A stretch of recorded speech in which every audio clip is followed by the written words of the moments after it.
You already have the audio. It's Jig Night, folks. I'm always excited for Jig Night. What's going on, everybody? Mike Murphy, Barracuda. Welcome to Jig Squad and the Tackle Making Podcast on audio platforms. Always excited for Thursday night Jig Night. It seems like it's been this 2-week process for a long time, but I think in the next coming months, we're going to talk about that a little bit more and what the future looks like and some plans for 2023.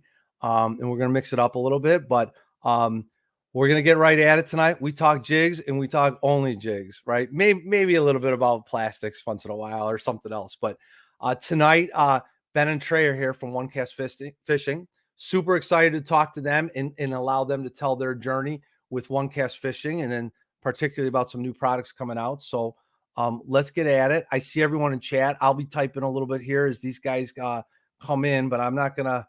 Let's get them into the stream here. Ben, Trey, what's going on, guys? Welcome to Jig Squad. How are you? Doing well. Thanks, Mike. Glad to be here. I'm glad you invited us on here. I'm Ben. I'm the owner, founder of OneCast Fishing. This is my buddy, Trey. He does a lot for the business. He helps makes the product. He helped out at ICAST. So he's coming on board, doing more and more, which definitely helps me out making this stuff out for sure. Trey, happy to have you too, buddy.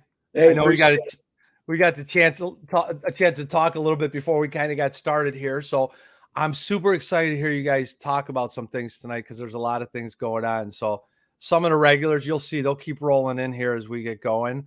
But you guys, the way it always starts is just tell us a little bit about OneCast, when it got started, Ben, and kind of like how you got into the jig making game and what that kind of looked like for you when you first started. Yeah, so I guess this iteration of OneCast officially began around 2018. Okay. I had done a little bit, I think, since 17 on YouTube under the same name, OneCast Fishing. Those videos are still up there from like 4 or 5 years ago. No, 5 or 6 years ago at this point. But ultimately, what it came down to is, I love fishing. It's my passion. I always want to be fishing. I was full-time in the active duty in the Army at that point. So Nice.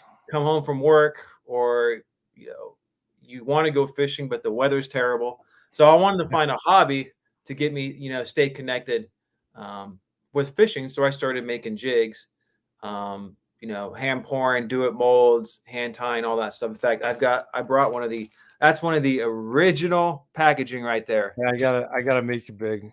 I always love seeing it. That is one of the original. That's, just printed off. Got these, I think, at Walmart, the packaging, and then obviously the Archie head jig in there. So that was 2018. Started selling them probably in the summertime. After I had success on it, buddies, family had success on it, and people really seemed to like them. So it just kind of grew from there. We eventually upgraded the packaging. If you want to see, this is what we had moved to for the last couple of years there. Let's do that again. A little upgrade from the first Archie jig that came out, right? No, absolutely. And, been bootstrapping the business, the entire time. So, as you don't take any money from it, you reinvest. So you're able to do packaging like that. So did that for a couple of years. And then the last year and a half, we've really been designing the snagless jigs and the snagless jig series. Mm-hmm. We were able to launch them. I wouldn't say launch, debut them back at ICAST, but we had to wait until 1 September to launch. We got new packaging again. I can show that if you want to, but we had to wait. Yeah. Come on, we like to see it all here. There's the newest stuff, clamshell, but obviously it was supply chain and all. We had to wait a little more time to actually get those here, but as soon as we got them here, we were able to launch, and so far, I think they've been a hit. All I fish now is exclusively are the snagless ones. I've been doing it since January. Really? Interesting. Trey, what about you? So you've come on, you're helping out with OneCast. You guys obviously are buddies. Why don't you talk a little bit about that relationship and where you're kind of at with OneCast now? Yeah, so I met Ben years ago. I'm still active military. I got about, let's say 2 to 3 years left before retirement. And, the fishing community, a lot of the veterans are in the fishing community around here. And it's it's definitely there's a lot of strong bonds with the different clubs and things like that. And so I got connected through different individuals down here in North Carolina, originally from Kalamazoo, Michigan. So cut my teeth on smallmouth and chasing those king salmon in the river up in the Manistee and stuff like that. Yep. But I met Ben years ago, and we just developed a relationship just on the fishing side of the house. You know, the more I get closer to transitioning out of the military, I need to surround myself with like-minded individuals, and you know, I can't live without fishing. Like it's something I Sure. can't live without. So Ben brought me aboard, testing a lot of the product, fishing some of the tougher North Carolina lakes around here, especially like the Sharon Harris Reservoir, Jordan Lake Falls, and then the Yadkin Chain. And then, you know, I've been fortunate to travel back up to Michigan and use the Snagless Series jig up in like Gull Lake, Michigan. And then we took it down to Florida and stuff and just tried to fish it in different types of cover, because if you can catch a fish in North Carolina, you can catch them anywhere, I think. So Yeah. But so that's that's where I stand right now, and we're going to continue to progress, on the business side of it, and it really has been amazing to develop relationships within the industry and bring a lot of people aboard, especially the younger generation, like my children, and a lot of children getting involved into the fishing and the outdoors. Sure, absolutely. So for everyone in chat or if you're watching on replay later, so links are available down below, right? And you can always go and find OneCast. OneCast, a lot of stuff on Instagram as well, puts a lot of real cool stories together. Actually, you know what? A lot of real simple things too. It's just about putting simple, basic skirts together, even if you're only using a standard vise that you might have on a bench in the garage, right? Just some real simple techniques and some things that would help you out as a either a starting jig maker or even an advanced jig maker. But here's the thing. So OneCast has just some of the classic designs, right? Original styles before even the Snagless came out. Swim jig styles with that classic bass styled head, right? Arky styled heads. The jigs that everyone kind of knows that are just standard across the industry with little tweaks of what people use. But the whole Snagless thing, my amazement with these new Snagless jigs, these coming out, first of all, is the name, because everyone says weedless everything. And the fact that it's called Snagless is like a marketing master play, but yet it's so simple, right? So I like that. And you guys know me, I like to pick on different things that excite me about different brands. But the thing that I have to hear these guys talk about, I have to understand, is they're custom hooks. Is that correct, Ben? Yes. So these are custom hooks. Talk about these.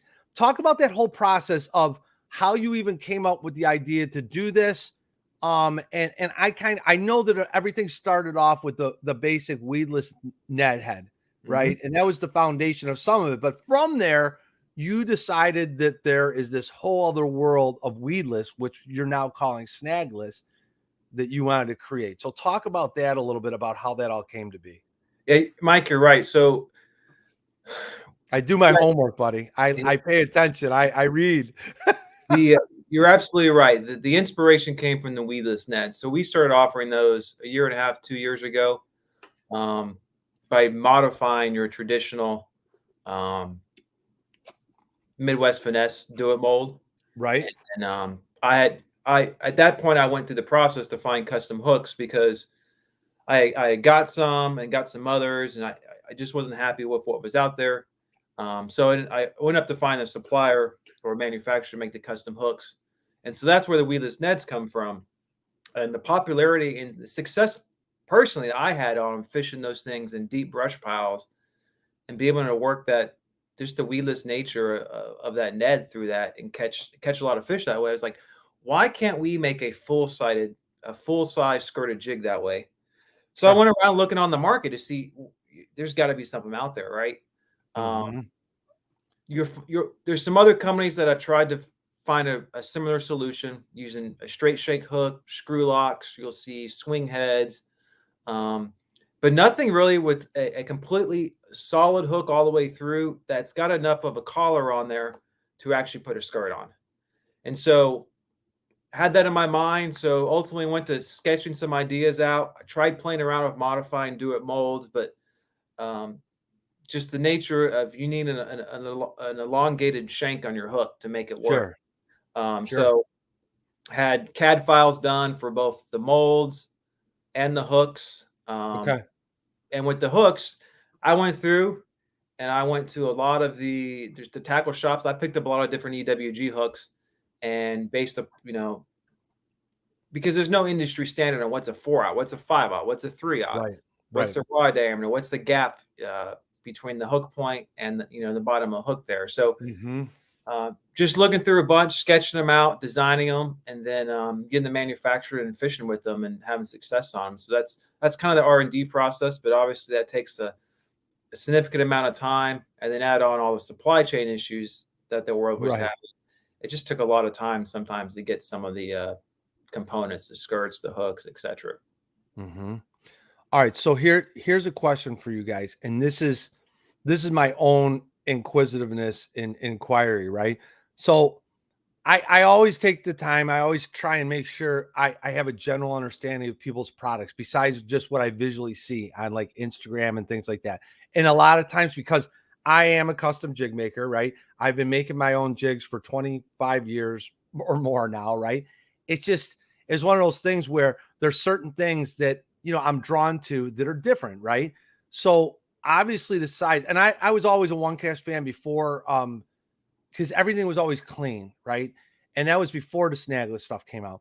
But here's the question I have about the snagless stuff. And I actually, before the show tonight, I went and grabbed one of my jig boxes downstairs. I was making some swim jigs, and I was putting 3-aught hooks in them in the last couple of weeks. And I went and grabbed those, and I go, I wonder what size these are. Because like I know the size of these hooks. And I'm like, I have to conceptually, like I'm picturing in my head, I go, I know these snagless jigs are longer, but I have to understand. So the ones that I had 3-aught hooks in, just standard typical swim jigs, were right at the 2-inch mark. So with the 4-aught and 5-aught with a bigger size hook in there, it'll probably be a little bigger, right? But these are longer than some of the traditional style jig sizes that you're going to use. Tell me how you would describe, Ben or Trey, that impacts your experience in testing these or when you were using these during R&D. Yeah, so when you're going through, you're like, theoretically, this should work. Theoretically, right. fish Texas rigs all the time, right? Right. With a hook on the back, it's the same thing, but maybe there's just something about there's no movement there; it throws it off, right? But that wasn't the case. Theoretically, like it was supposed to, it catches fish. And so we were happy with that when that happened. I mean, it would have been terrible to go out and be like, man, this is no wonder no one's done this before, right? But that wasn't the case. Everyone's got preferences on how they fish.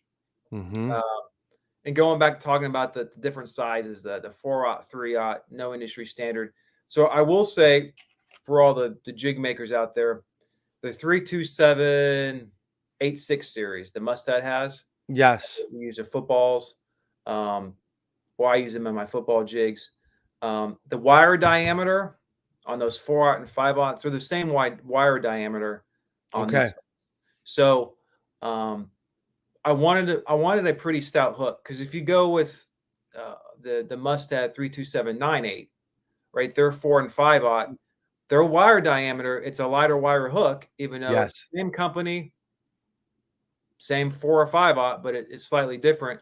I wanted you to go with that little thicker, gauge there, especially because the hooks are elongated, so there's more distance between them. I just want a little stouter hook, that way there's no chance of it bending out when you catch a 10-pounder, Yeah, that makes sense. Go ahead, continue. And I was fishing a tournament at Lake Watery back in March or April. And I was throwing a swim jig up in the grass. It was tough fishing. 20 minutes before the end of the tournament, big fish slammed it. And I thought I was going to win the tournament. But as soon as my rod was going under the boat, I knew it was not a bass. And it ended up being like a 20-pound catfish on that 3/8-ounce swim jig and that little that 4-aught hook there. And it had no problem getting that fish there in the boat. And I'm like, okay, that is outstanding. I know they work, they catch fish, they hold up. So, everyone's got their preferences, but most people should be pleased with how they operate. The other thing I'll add that was very key in testing it. So back in March, I was fishing Jordan Lake here, Okay. which is actually number 8 in the Southeast according to bass this year. But the water was Yeah. like 7.5 feet high. Okay. So nothing but bushes. And when it's flooded buckbrush like that, if you're familiar with fishing it, you're going to break off a lot. Mm-hmm. Whether it's a Texas rig jig, it doesn't matter. It happens. But I was throwing a 3/4 ounce flipping jig, and I threw it all day. And I didn't break. I broke off one time, and that was because I tried to throw it next to a cable and a dock, and I was not accurate, and I got it wrapped in the cable. And that was my fault. That was operator error. But actually going through the brush and all, I didn't lose a single one that day. So I was like, okay, it comes through the cover really well. It holds up. It catches fish. I mean, got to be happy with it. Anthony asks in chat, he says, hey, what did it do to the action of a swim jig? So there are, you guys listen, there's several styles, right? So there's a flipping, a swim. What are the other ones, Ben and Trey? I can show them all here if you want to Yeah, go. let's show them. I mean, but that is a legitimate question, right? Because it's creating a little bit larger profile. And so that's a fair question of what it does to the action of the bait. But anyway, you look at it, where that, because they're all wide gap hooks in this series. Is that correct? Yes. Okay. So naturally you have to figure that the head of that, whatever plastic trailer you're going to put on, it would be no different than fishing it on the head of any other weedless, like example, if you were using a weedless Texas rig, or let's use the example Ben was talking about earlier about the weedless, like a weedless Ned. Obviously depending on the smaller size or bigger size, but the thing is, it's going to lay the same, a majority of the length of the trailer or paddle-tailed swim bait is going to be covered on that hook shank or on the gap of that hook. I think, right? Am I saying this wrong? Yeah. I'll show you. I got a swim jig here. That's it. And I got a trailer here too. I can put up next to it. So, this is the 3/8 ounce perch color swim jig, and then I'll flip it around here, and you can see the offset design there. Okay. And where that I got a crawl here, that plastic will lay. So if you think about sliding this up a regular jig collar, yes, like sliding that head up. So when we designed it, we wanted to make sure like that full profile where you're going to get all that action on the rear is going to still be there. So so you're only actually rigging it on the off, just on the shank, just up from that offset bend. So you still get all that action on the claws. The other thing is, I know it's, maybe if I hold it this way. No. I get what you're saying, because I'm looking at it and comparing it to like something I would Texas rig with on a wide gap hook. And then the other thing when we designed the hooks is we wanted to make sure you could rig most of your traditional, and there's the trailer on the back. Most of your traditional 3.5, 4-inch, 4.5-inch creature baits, craws, swim baits, etc. Because that's the most common people fish with. Sure. And you can see here, this is just standard. It's one of ours, but it's like a packer crawl. That's rigged like you would pretty much any other Texas rig. If we made the hooks longer, then you're going to obviously have an issue, especially with beaver styles. And then any shorter, that fish may just grab the tail a lot easier and may miss the hook. So we tried to find that happy medium there with the hook. So that's a swim jig. And if you want, I can go through the other ones here real fast. Yeah. So Omer to tackle, he goes, show the punch jig. He's requesting it with a beaver rigged on the back end. But to be honest with you, better Trey, I don't think I'm energy the way. I think people just want to see the punch jig, right? I don't have a beaver handy, but I'll throw this craw in there. So yeah, there you go. Black and blue. Looks like that thing. Bullet weight there. And then that elongated hook, I'll rig this up to show you what it looks like, but that's good enough. So yeah, there's the punch jig. I know the trailers don't match, but there's it with the. No, that's okay. So, I mean, it looks, if you use a punch rig, our concept was people, they take a bullet weight, they maybe put a skirt on it, they peg the weight, then they Right. tie on, they tie. That's a lot of work. If we could just combine everything in the one simple platform, you tie, put your trailer on and go, saves you some time on the water and a lot less components in the box if you want to go that route. Yeah, and one of the super cool things about this coming out, this Snagless series bet and trade that you guys have, I'll be honest with you, this is my opinion. So one, I'm doing a double take a little bit on the size, but I'm walking myself back into it, right? Because I think about the trailers that I put on a swim jig sometimes, right? Or and I'm thinking largemouth even, right? If I'm fishing river systems for largemouth or lakes, like I the profile of the bait when people add trailers on, that's where you get most of your adjustment, right? Like so, like I don't think that this is that much bigger than most of the jigs that people are throwing. It's just a little bit bigger on the front end. And to be honest with you, everyone should know how to adjust the size of their trailer to accommodate the bait that they're throwing. Here's a question for you. That this is the jig maker end of it all in me, right? So, have you had to make any adjustments yourself? Well, hold on. Before I ask that, are you manufacturing these in-house still? Putting these skirts together, or are you outsourcing? So the skirts we have put together for us, so then we slide them on. But you're putting them together. Okay. Yeah, we cast here, we paint here, we do all that right here.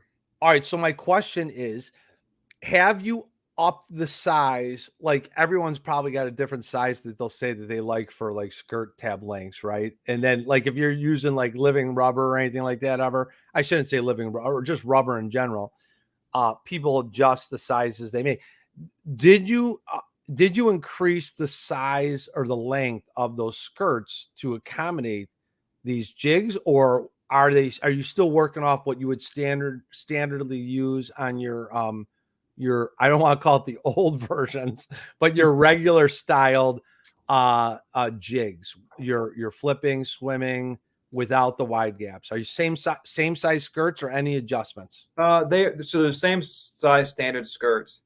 And so I understand what you mean. You know, on this old one here, you can see that skirt hangs a lot further down. Right. Like, and everyone knows that your skirts are always longer and you trim them up. And let's call it a 5-inch skirt tab. So did you make these 5.5 when you had these made or put together when you ordered your skirts? You know what I'm saying? Yeah, they're standard 5.5-inch. Great. When they come from. So we didn't increase the length at all. You know, that's just when you got to make decisions as a business when you're starting off and you understand as you try to move up. And that's also the reason why we've got only the colors we have, because you've got to take baby steps to get there. Because when you're buying from the manufacturer, you got to buy in large quantities, and it takes capital to do that. So, we've always been minimalistic, even with our old stuff, is to keep it as basic as possible. Most 80% of anglers use the 4 normal colors, right? Right. And then from there you can expand out. But I wanted to mention on the hook there that could compare. Sure. It is longer, but it may not be as long as depending on the size. When you think about it, I mean, that looks tremendous more length there. But if you look where most guys tie their skirts on, there's still a leg collar behind that. Yeah, hold it up a little bit more, Ben. Oh, a little higher. Yeah. No, you're good. A little high. Perfect. You could. There's still a collar behind there. Yes, I got you. Where that hook comes out. But for this one, we've got the same length there basically, but obviously we've eliminated a lot of that lead that's had to be there and replaced it, with the offset bend. So the hooks all longer because they are EWG and to get that. But I don't think when you talk about rigging your normal size plastics, they're going to work just fine. And that's where we design them to be, because I throw a lot of creature baits, a lot of beaver style baits, and they had to make sure they can fit on there and operate with the right action. Sure, absolutely. And I think it's funny because, and listen, anyone listening to this, like I said, whether you're live right now in chat or you're jumping in on a replay, I want to be crystal clear on this. The reason I'm asking these questions is because I'm not. I have these questions in my head, and I want to ask them, and that's the reason I have people on, right? I want to be able for people to be able to explain these things, and this is if somebody looks at this as a resource and they're thinking those questions but never hear those things answered, well, then guess what? Then they're second guessing a new. I personally consider this a new type of product on the market to an extent because it's just like no one's come out with a full line like this before. And maybe I just don't know about it, but at the end of the day, it's a new, this is like a full commitment to that snagless end or weedless or whatever you want to call it. And the thing is, it's good to ask these questions because like Anthony asked earlier, how's that going to change the action of its swimming? Right.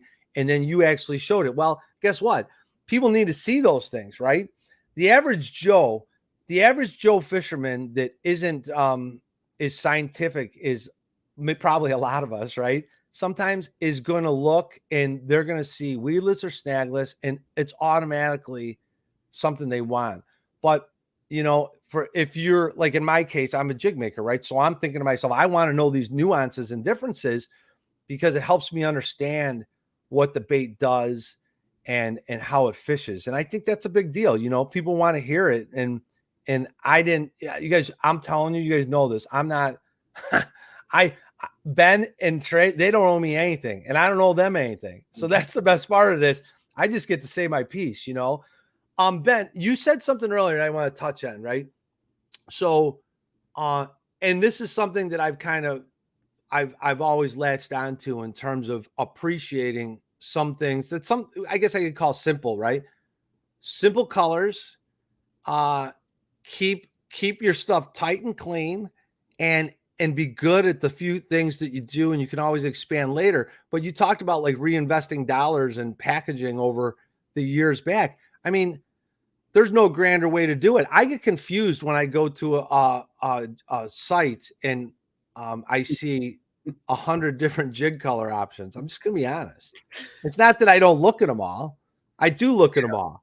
But the thing is, you probably go back to most of your normal colors, right? Right. And then like one shot color or something with purple or something that is your favorite, you'll pick something outside the box. But guys, listen, and this isn't for you. This is just everyone in chat or watching on replay. Your wallet can't buy all those colors. Like, well, that looks cool. That looks cool. Yeah. And then you put it in your box and you can't decide what to put on. Here, I'll tell you a short little quick story. I happened to be fishing with some people from around the interwebs of fishing over the past weekend, and with the Do It Molds people on the Mississippi River up on Pool 9 and Pool 10. And I'm going to tell you something. I caught fish on jigs, but you know what and custom chatterbaits, probably more on custom chatterbaits than anything. But do you know what I did pitching more than anything else? A Texas rig chigger craw. And I'm not afraid to say it because I'm Texas rig squad now. Yeah. Hey, it works. I mean, simple wins, and it makes you good at what you do, and it gives you that chance to grow and build however you need to, right? And I like to think you want to be the most efficient as you can be. So I'm always looking at ways, how can I increase the efficiency at this particular task? Which is why, I started out hand pouring, which is why, I went to spin casting. Mm-hmm. And would like to look at other ways in the future, to be able to, improve the efficiency with that even. So when it comes to like all the skirt colors and all, under the old designs, your old school jigs, we had our standard colors, and it was about the same number, right? Sure. 4 to 5 for each. And we had a custom design section too, where I had an assortment of a bunch of other colors that people could pick and choose and you want. And some people do that, and you're able to charge a premium because it's a one-off custom made. Sure. But it's hard when you're looking to do shows. And let's face it, I think all of us in the business here and tackle makers, this business is about pennies. It's a commodity business. There's a great comment. A lot of competition. People have been making their own jigs for 20 years, right? I started 6 years ago myself. There's new guys starting all the time because I see them watch my videos and all. Mm-hmm. And so you've got to be as efficient as possible and as fast as possible, obviously without reducing quality. to be able to try to make this a full-time living.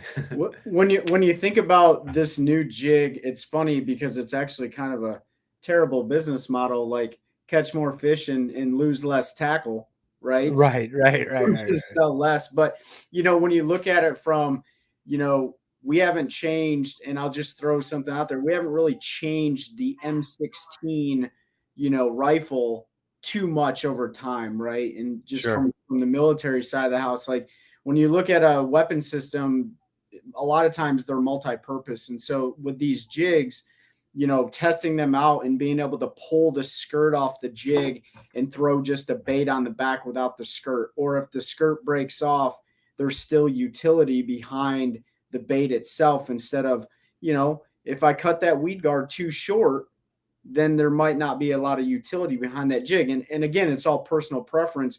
But when you look at it from more of a quick, efficient, tactical way to get after something, and then you want to change something up really quick, this seems to work for us. And Yeah.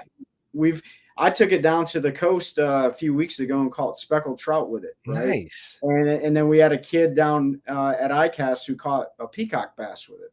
And then another kid caught a 7-pounder. So, and so it really, it's all preference, but at the end of the day, like it's compact, it's simple, it can be lethal if you fish it effectively. And, that's where we're going from here.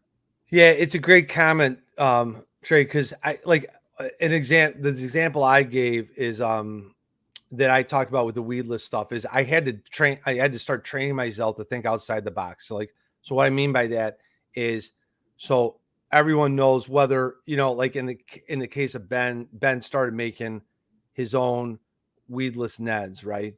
But aside from that, like, so for me, I was using the weedless Neds pouring with the weedless Ned mold, right?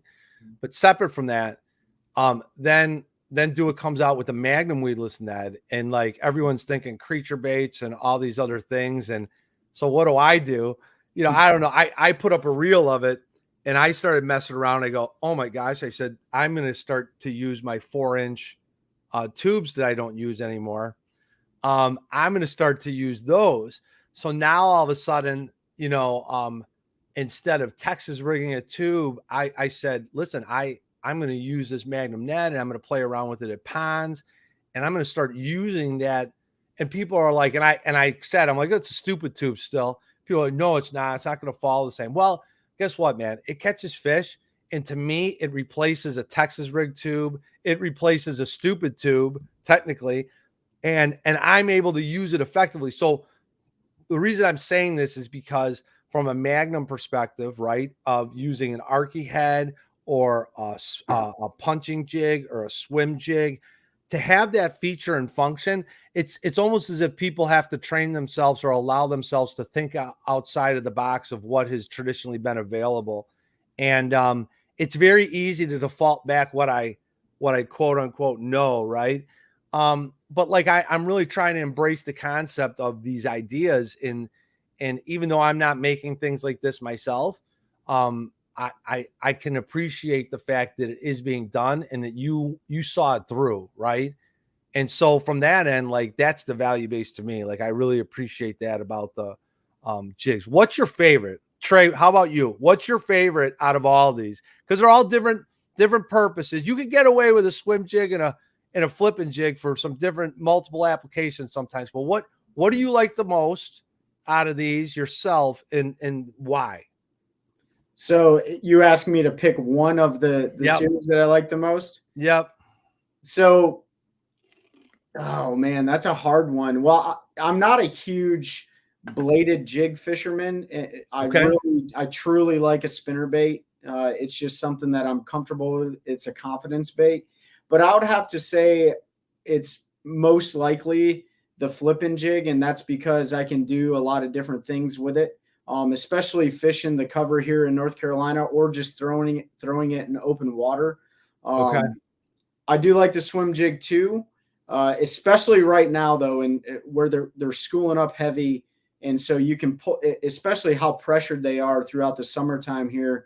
The fish are chasing 3 to 4 inch shad or really small shad, and I can pull that skirt off there if I need to downsize the presentation of that bait. and just throw a paddle tail swim bait on the back of it, weedless or snagless, and catch them that way as well. So it's kind of nice being able to bounce between the two, but I really do like the flipping jig just because it's kind of replaced my Texas rig flipping, and I just flipped the jig, and it's it's all in one. Yeah, that makes sense. Bass, Bass, we didn't see, which ones did we see? I forgot already. I'll show you the flipping one. Flipping? We didn't do that one. Will, I saw your comment, buddy. Yeah, having OneCast on is fantastic, buddy. I appreciate you a ton for being here all the time. Well, and I gotta say, Will, I appreciate. Will was probably one of the very first customers. What, 5 years ago or whatever it was? He was there early on. That's so awesome, buddy. Will's been a good supporter of the channel and just the whole Jig Squad experience, and so I appreciate Will a ton. So all right, let's see it. I'll show. Yeah. So this is it's white. The same head as what we use. So you can see it's base. It looks like an Arky head. Yep. That's what we based it off of. So it's really the all-terrain. We also use the same head for our bladed jigs. And it's the 3/4 ounce, and there's the bend on the back there. I gotta say, I love football jig fishing. I love dragging that offshore ledges, but I've got to go with the flipping jig too. Okay. Mainly because I don't get a fish. When you enter this industry, you don't get to fish as much as you used to, and you think you're going to when you 110%. So, I got out late June.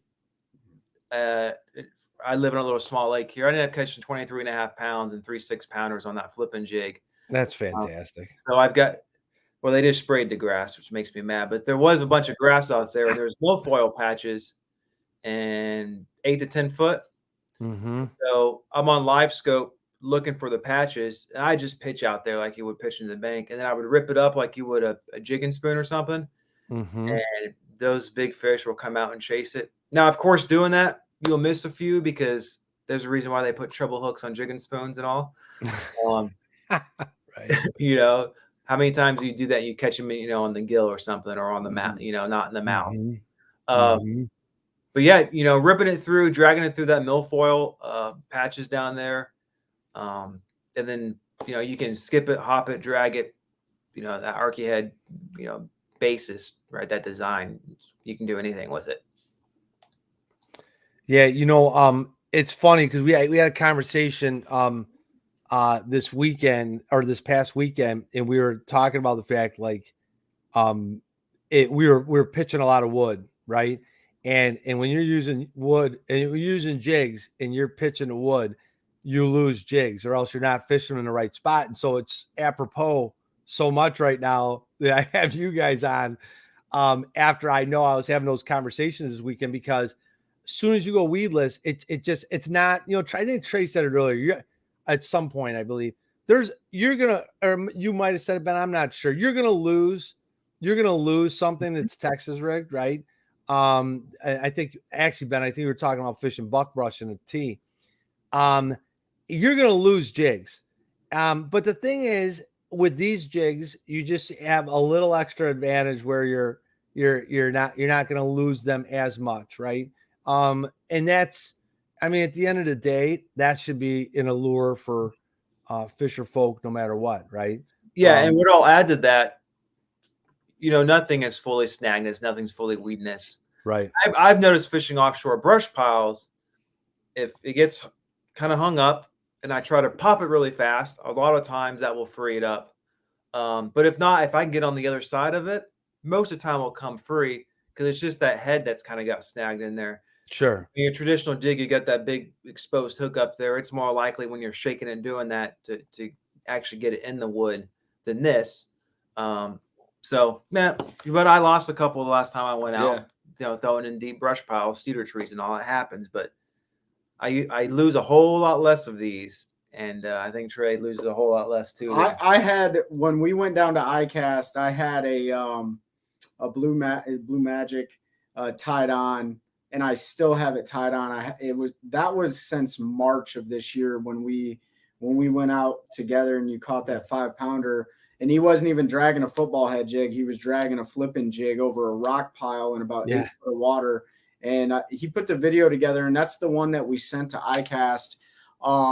So I, you know, and I fish pretty nasty cover, because like you said, if you're not in that cover, you're probably not catching the biggest fish in the lake.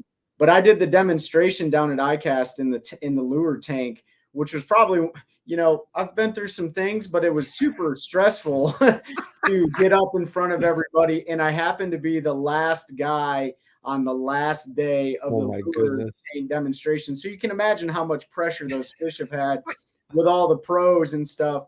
And my comment earlier, you asked about the action. I was throwing a flipping jig, and then I also demonstrated the swim jig. Okay. And when you go down to iCast, if you ever had the opportunity to go, or if you actually do a lure tank demonstration, they either have to cut your hook off, or they have to bend your hooks all the way into the bait. I've heard this. Yes. And I was concerned, you know, that it was going to change the action of the swim jig. So, but the first throw I threw in, you know, I asked the crowd, is it swimming okay? And it was swimming fine.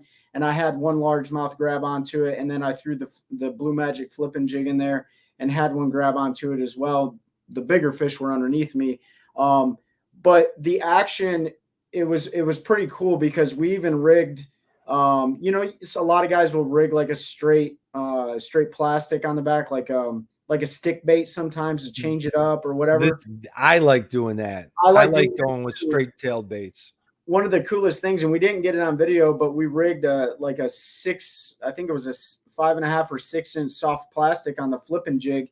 And when we watched it fall in clear water, it just stood straight up like you would like your traditional shaky head, right? I can see that. And so it presented the bait perfectly for the fish to come down. And a lot of guys, it depends on how you set the hook, but I know, like fishing jigs, you catch a lot of fish in the corner of the mouth with jigs, right? A lot of people do. I mean, you might get that perfect hook set right through the top of the nose.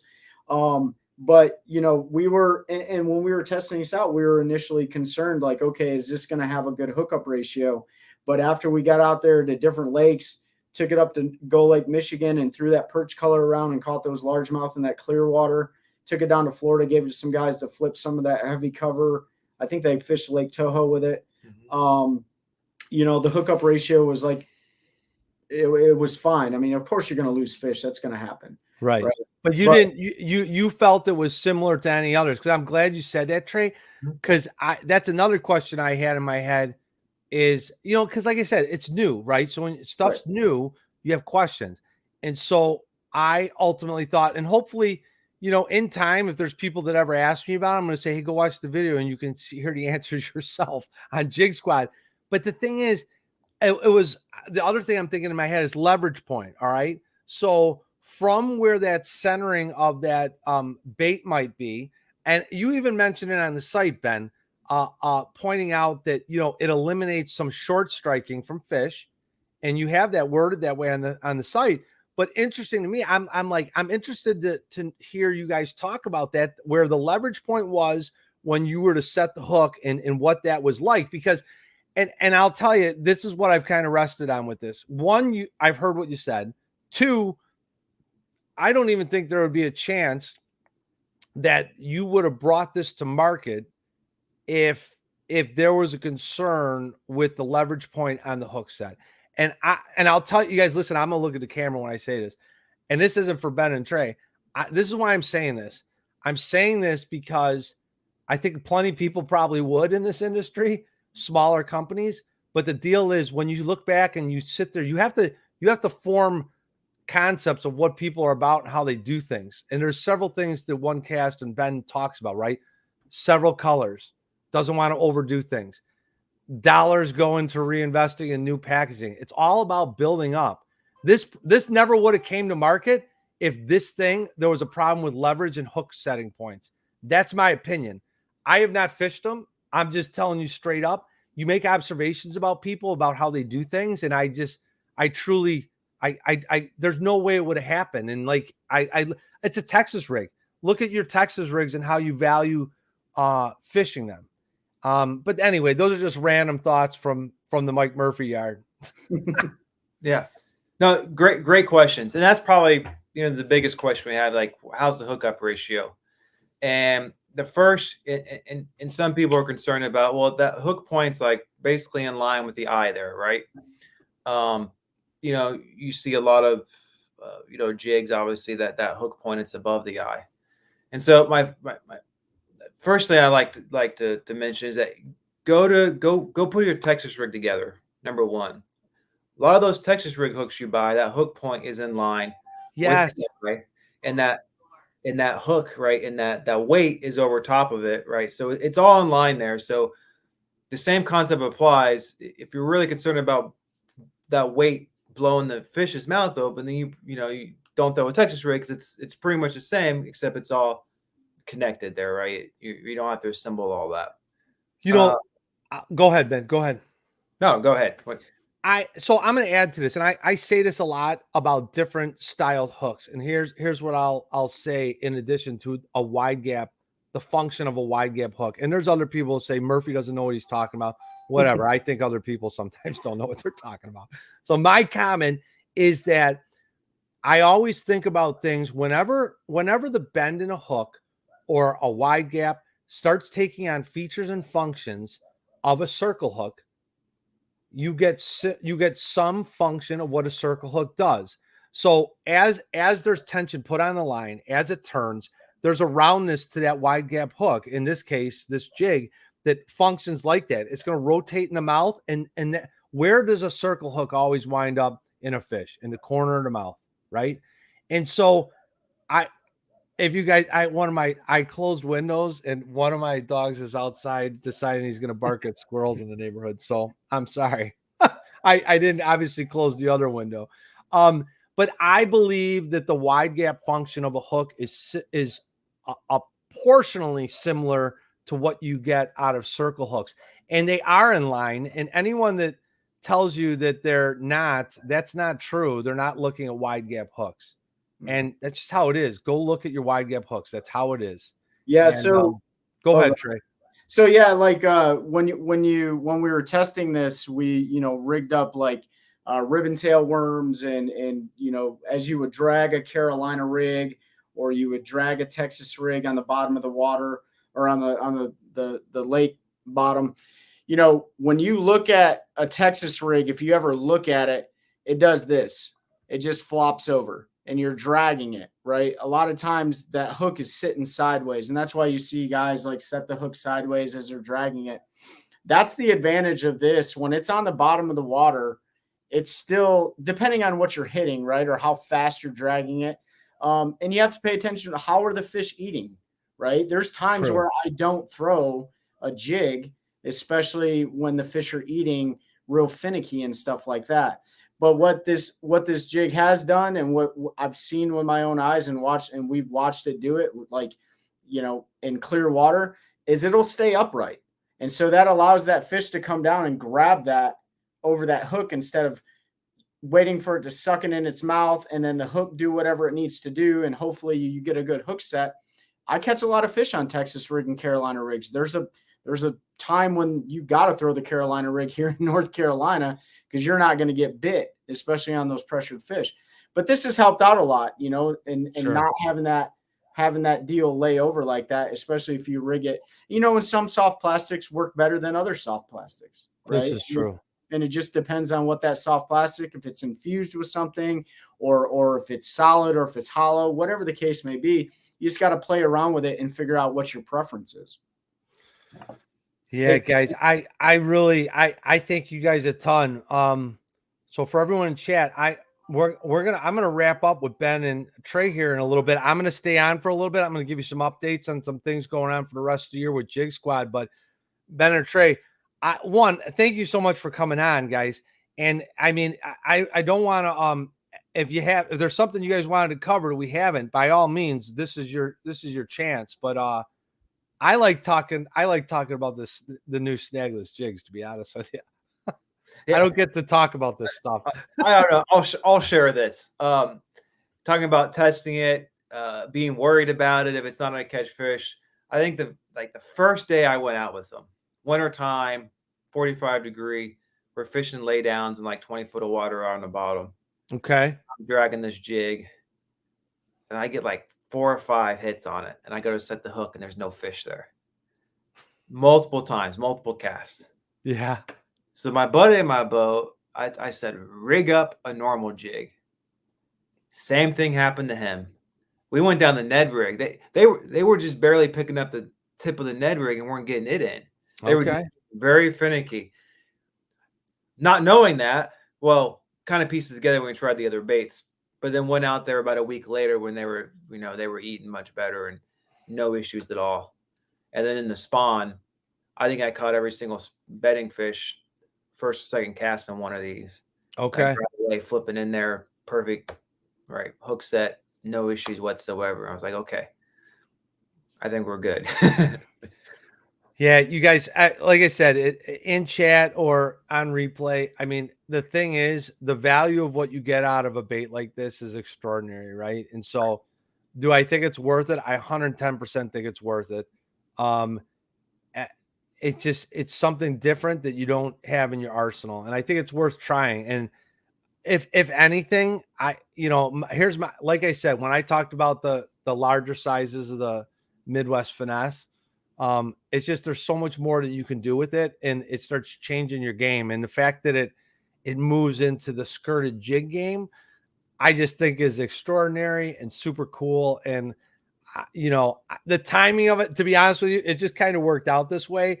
And that the jigs were coming out, and kind of when I had messaged Ben, earlier in the summer, but just at the end of the summer, it all kind of worked out, and I'm happy that they're out. Ben's making these things are made, and you're still putting them all together. You're doing all the work on this, so this is a true. You guys know how I feel about this, the small companies and just doing their thing and supporting good designers, right? Don't get me wrong. I like the big brand stuff a little bit too, but I'm a jig maker at the end of the day, and Ben's a jig maker, and Trey's a jig maker now, right? So any way we could support our fellow jig makers, I'm all about that. And I can't thank these guys enough for coming on the show tonight. I bet I'm going to tell you, and Trey, I would like to get you guys on. There's some things I'll message you guys separately.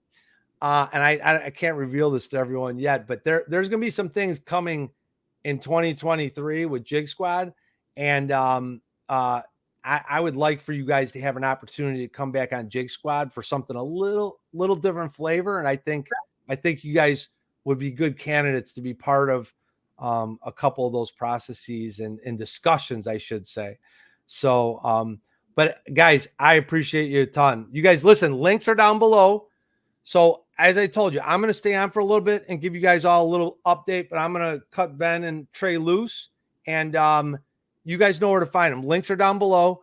Instagram as well. Oh, and let me pop up Instagram. It's pretty easy. It's OneCast Fishing, right?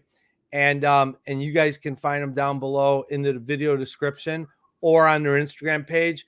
You can also check them out on YouTube as well. There's some tutorial videos for OneCast Fishing. And just a all around good company that you guys should be behind a little bit. So if you're a Jigsquad person, you should be a OneCast person too. So that's how it goes. Boys, thank you. Appreciate it. Thank you so much, Mike. We really enjoyed this. All right, guys, we'll talk. Thank you very much. I'm going to be in chat still, folks. So hang in there a little bit. See you, boys. Thanks. All right, guys. So listen, Ben and Trey are fantastic. So I appreciate having them on. This is all part of the new program of trying to keep our shows from going long like some of the other just all talk casts that are out there, which are fantastic. But I want to make sure that we had pre-planned how long we were going to try and go. So you guys get that idea. Ben's awesome. I want you guys to know, like I asked the questions I did tonight because I really wanted to I wanted to ask these questions. It's something new. It's different. And the thing is, there's absolutely no reason why anyone should have to wonder about things when it comes to the products they're buying. And a lot of times, like the big brands have a lot of opportunities to put a lot of things out there, and some of the smaller companies don't have a forum. Yeah, Brendan Brown, you're gonna have to go back and watch the show. So Ben and Trey from OneCast Fishing were on. They just finished up, but I'm just doing some and talking about some things for the rest of the year. And then and I'm gonna throw some clues out there for 2023. Brennan, you'll like it because I asked some, I don't want to call them tough questions, but I asked questions that I wanted to ask, talking about like it's a larger hook size, meaning the length, the overall length of the jigs, talking about leverage and hook sets, trailers, all those types of things that you would want to ask when you see a jig like this come out. And I'm just gonna be honest. I mean, that's why we're Jig Squad. I'm not here to fluff people and just say, hey, all your stuff's great. I mean, I have people on that I like. let's not deny that. But I want to ask questions. I want to ask questions I think people are gonna like. Or want to ask, and that's all part of it. So yeah, super cool company, built up from a little bit at a time, so you've got to appreciate that a ton. So you guys, listen, sometimes it's hard for me to keep track and chat, right? So just if I ever miss anyone, just know I appreciate you guys all tremendously. Couple updates, right? So like, let's do a little schedule. You guys, I'm so tired this week. It's crazy. There's homecoming week going on, and I'm like, I am tired, but that's all right. It's Thursday night. It's jig night. So I go, I got to make it happen. Did I ever tell you guys? So I literally take 2 pictures down that are here where I film. I take them down every week, and I go down in the family room, and I get the Barracuda, and I bring it up here, and I hang it up every week. After the show, I take it down, put the pictures from our bedroom up, and that's kind of how we roll. But one of these days I'll start transitioning down into the jig lab downstairs. But listen, I want to go over some of the schedule coming up with you guys, so you guys hear me. I don't get to talk about it. We kind of jump right into the show all the time, which I like doing because I don't like to wait, but I also like to ramble sometimes. And so you may not want to hear me talk, but unfortunately, you guys might want to hear some of these things, because here's what's coming up. Let me do a search in my drive here on my phone. I just want you guys to hear about some of the shows coming up. Let's see, recent. Maybe this will get me there.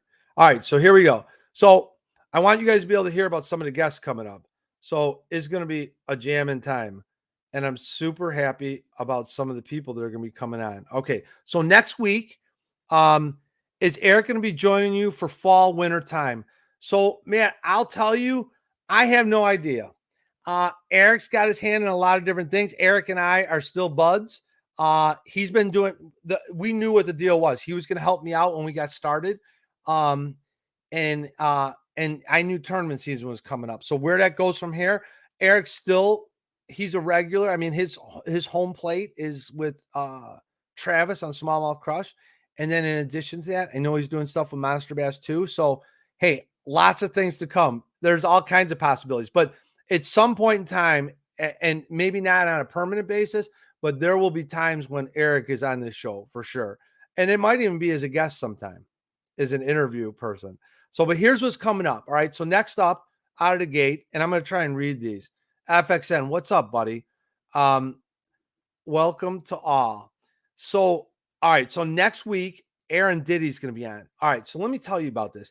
You may not know who Aaron Diddy is, but you got to look him up on Instagram. Aaron Diddy makes a lot of cool different things. All right. Primarily, he catches a lot of largemouth too. So I can't call him just a smallmouth fisherman, but he makes some extraordinary baits. He airbrushes. But the cool thing about Aaron Diddy is this show, we'll talk some about jigs, but we're going to talk about jigging spoons and blade baits too, because he makes a lot of them. And I thought that this is a good way as we start leading into the fall, talking about some different bait making things, but are still in line with a lot of the things that we like to do with jigs, right? So Aaron is, he's going to be a great guest, because he's going to be an expert talking about things a little bit different and should interest everyone when it comes to jigging spoons and blade baits as well. So I'm excited to have him. The week after, that's 2 weeks from now. We're going on a 2-week window. On the 20th of October, that's the 6th of October. On the 20th of October, Matt Luna Fishing is going to be on. Matt, you guys have probably seen his videos. He makes soft plastic baits. We'll probably talk about that a little bit too. but a lot of jigs. He's a jig fisherman. It's totally excited to have him on. You should check out his YouTube channel. And then on the 3rd of November, oh my gosh, is he in the room still? The Tesh family from On the Fly Tackle is going to be on Jig Squad. That's right. On the Fly Tackle is going to be on Jig Squad. So that's going to be a great show on the 3rd. You're going to hear about marabou. You're going to hear about bucktail.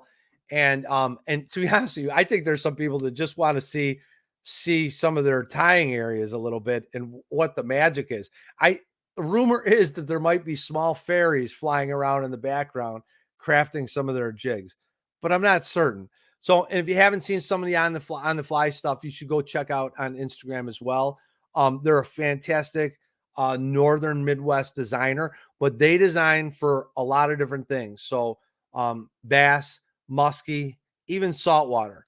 And so it'll be a great show talking about just some just getting these things down a little bit. I'm most excited to talk to them about some bucktail things. So we'll see how that show goes. That could go anywhere because of the wealth of knowledge that's going to be on the show with Ben and Brian. So excited about that. I'm super excited about the next guest too. I'm excited about all of these. And then on the 17th of November, Carl, what's going on? I didn't see you were here.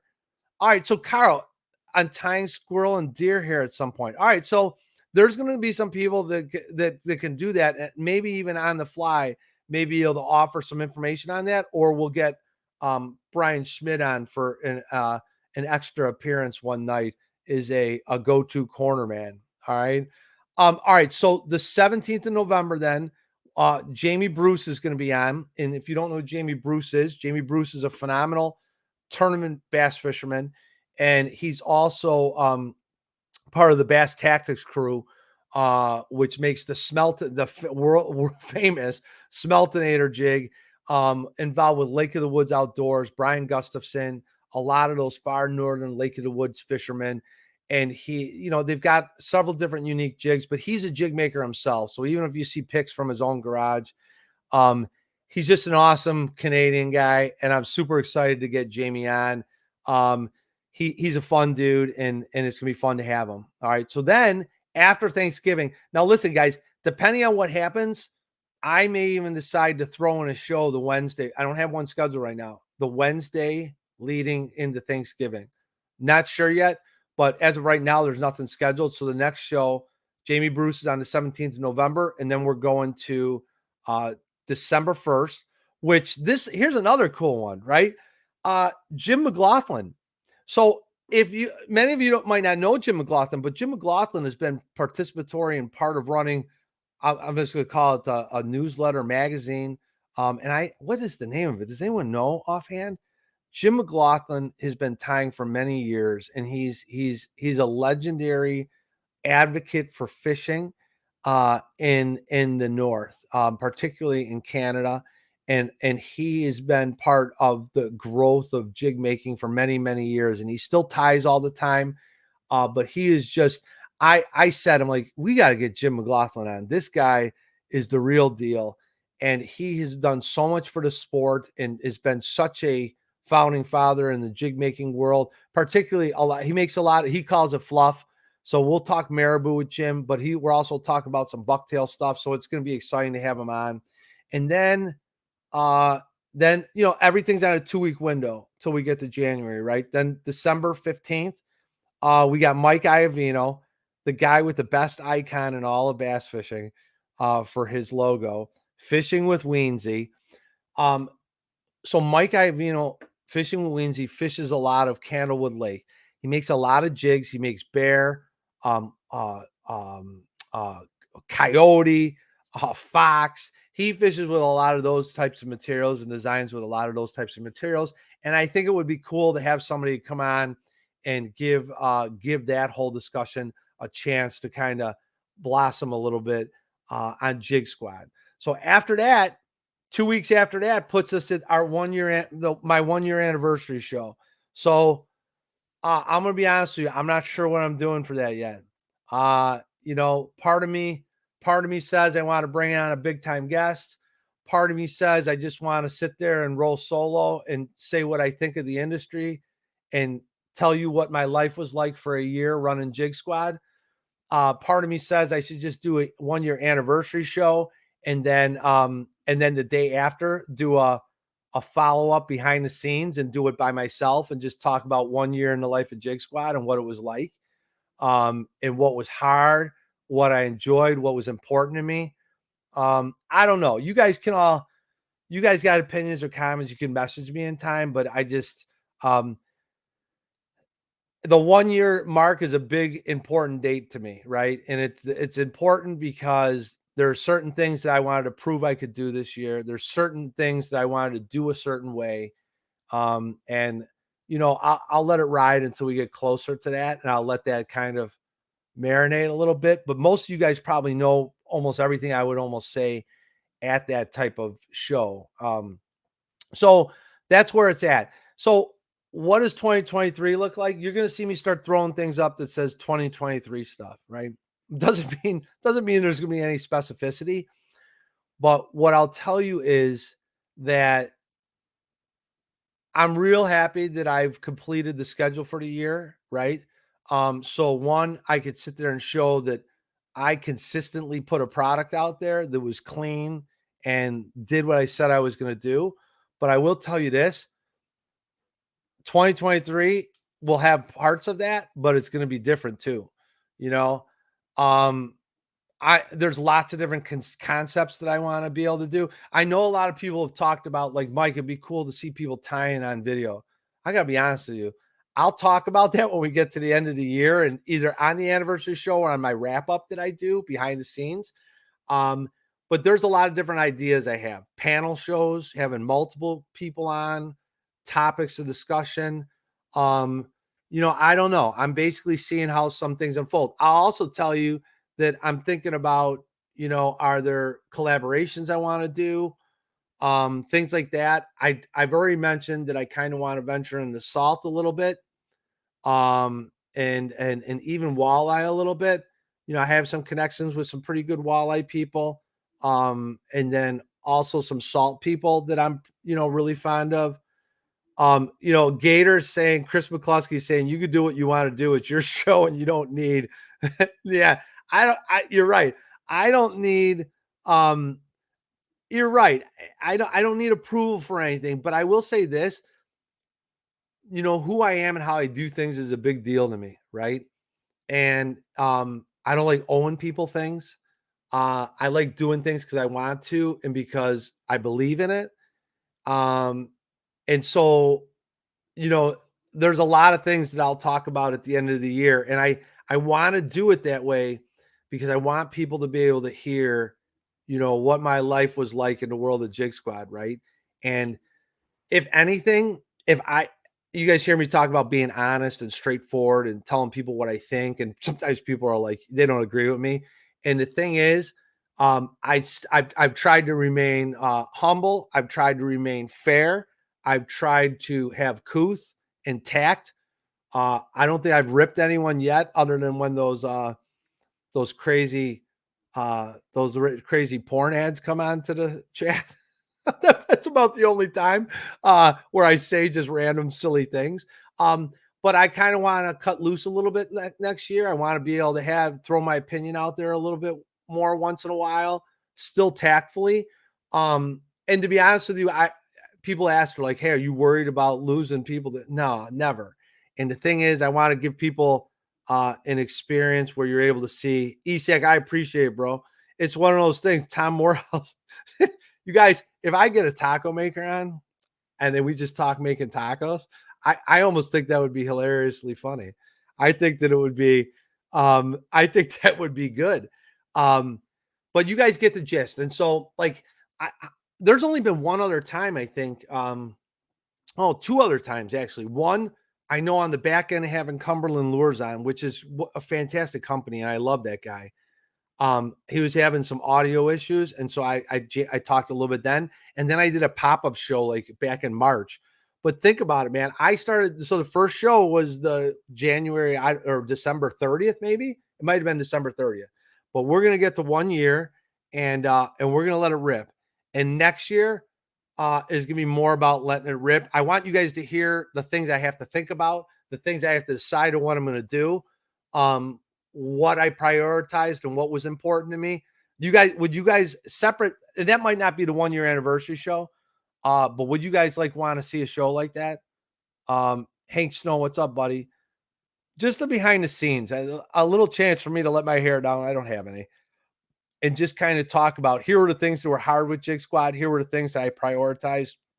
I feel like I'm missing out from being able to just ramble on once in a while. And I don't do that enough. And I want to have the chance to do that. Maybe it would be short little, thoughts from the Vice or something like that. Just cool little segments. But I do want you guys to hear the things that I think are important and why I do things the way I do. And, what I care about, what I don't care about.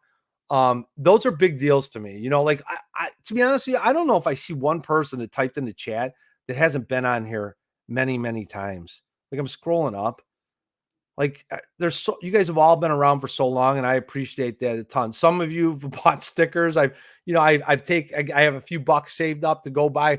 This is my wife's microphone here, right? So I have a few bucks saved up to buy a new microphone for myself. The lights are mine.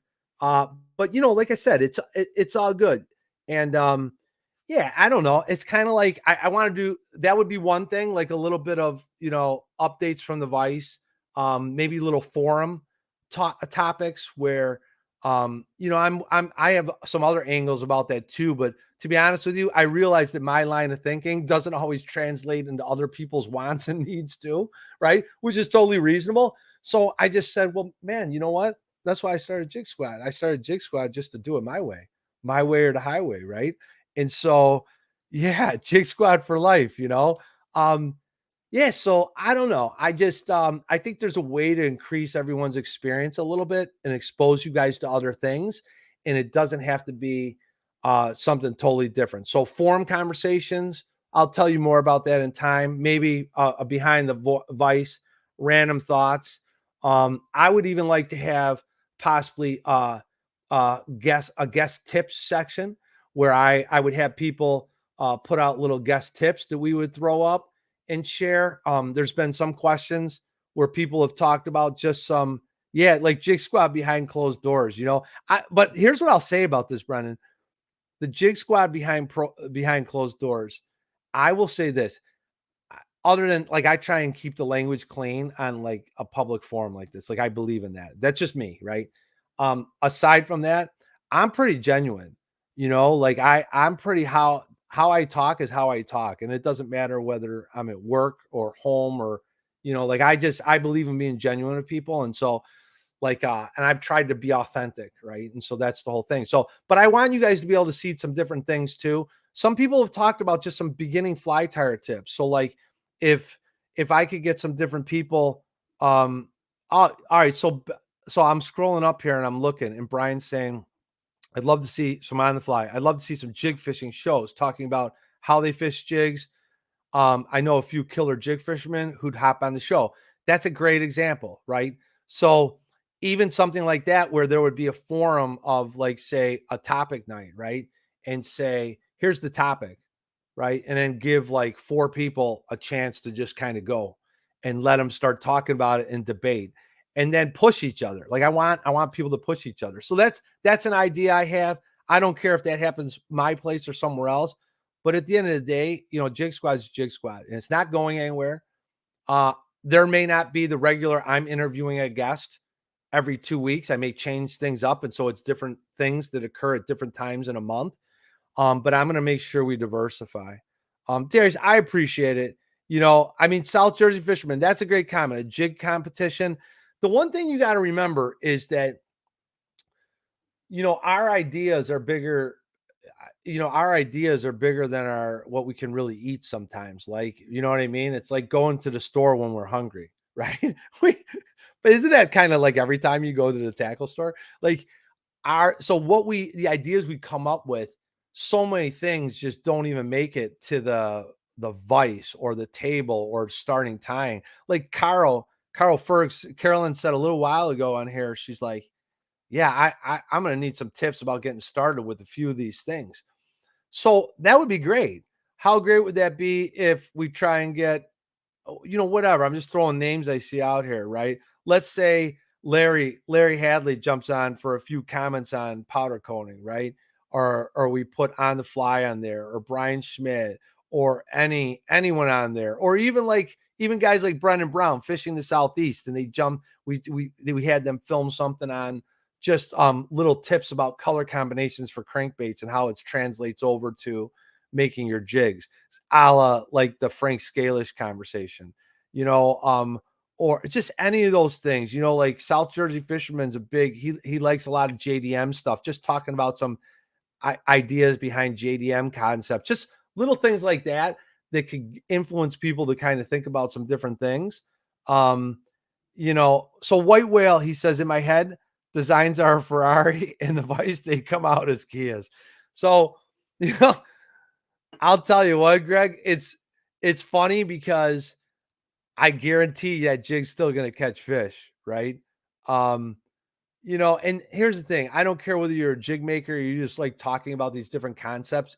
Color should excite people. The things we design or possibly want to buy in the stores should excite you. And if it does anything, it helps you kind of learn perspective on some other things.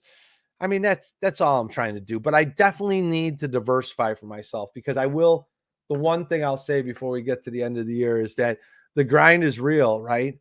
And think about this. We started the year off, we did, was it 9 weeks in a row? 10 weeks in a row of shows. I can't even imagine that right now, doing it the same exact way. Like, I would have to do some different things along the way. It's real easy to throw the cameras up real quick, get the laptop going, and you're ready to go.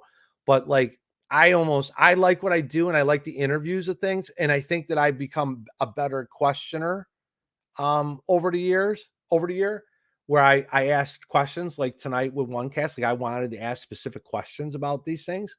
So that will only benefit me in the long run. And I'll be honest with you, I want to go out on the road a little bit too, meaning I want to, there's a lot of people asking about me going on other shows and stuff. And I've just been so busy with school and just life, right? I would like to be able to kind of share the Jig Squad love a little bit some other places too. And so, hopefully there'll be some opportunities for that. I mean, I don't know. And you guys, listen, by all means, everyone's going to have different ideas of things of what you might want to see. And I'll listen to everything. Some of them might not be my jam, and I wouldn't be totally interested in doing them. But, there's a genuineness in this whole thing. And that's the one thing that has to carry on. So I'm glad I got to chat a little bit tonight, because like I said, there's been 3 times I've been able to do that, right?